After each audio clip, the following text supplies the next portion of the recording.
Praise the Lord. ஒரே ஒரு வசனத்தை கூட காண்பித்து கொடுக்கிறேன். 2 நாளாகவும் 15ஆம் அதிகாரம் 12வது வசனம். தேவனாகிய கர்த்தரை தங்கள் முழு இருதயத்தோடும் தங்கள் முழு ஆத்மாவோடும் தேடுவோம்.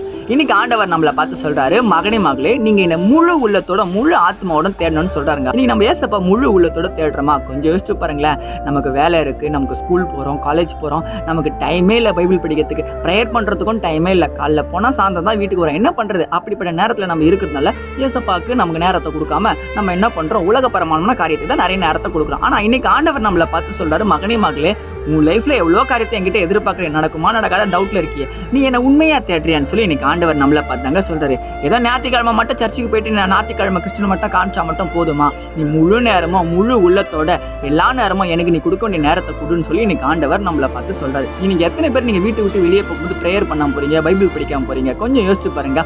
ஏசப்பா நம்ம கிட்ட விரும்புற காரியம் என்னன்னா, அவருக்கு கொடுக்க வேண்டிய முக்கியத்துவத்தை முதல்ல கொடுத்துட்டு அதுக்கப்புறம் உலகத்தில் கொடுக்க வேண்டிய காரியத்தை நீ செய்யுமான்னு சொல்றாரு. அப்பதான் அந்த காரியம் நமக்கு வெற்றியின் பாதையில ஏசப்பா கொண்டு போவார். இன்னைக்கும் வாழ்க்கையில் நிறைய தோல்விகளை சந்தித்து கொண்டே இருக்கீங்களா? எல்லாத்தையும் வெற்றியா மாத்த ஏசப்பா உள்ள முடியும். முதல்ல நீங்க அவருக்கு கொடுக்க வேண்டிய கணத்தை முழு உள்ளத்தோட முழு ஆத்மோட கொடுத்து பாருங்களேன். நிச்சயமா வெற்றியின் பாதையில தான் போவீங்க. விசுவாசிக்கிறீங்கன்னா ஆமேன் போட்டுக்கோங்க. இதே போல வைக்கிற வசனங்களுக்கு என்ன ஃபாலோ பண்ணிக்கோங்க. God bless you. ஆமேன்.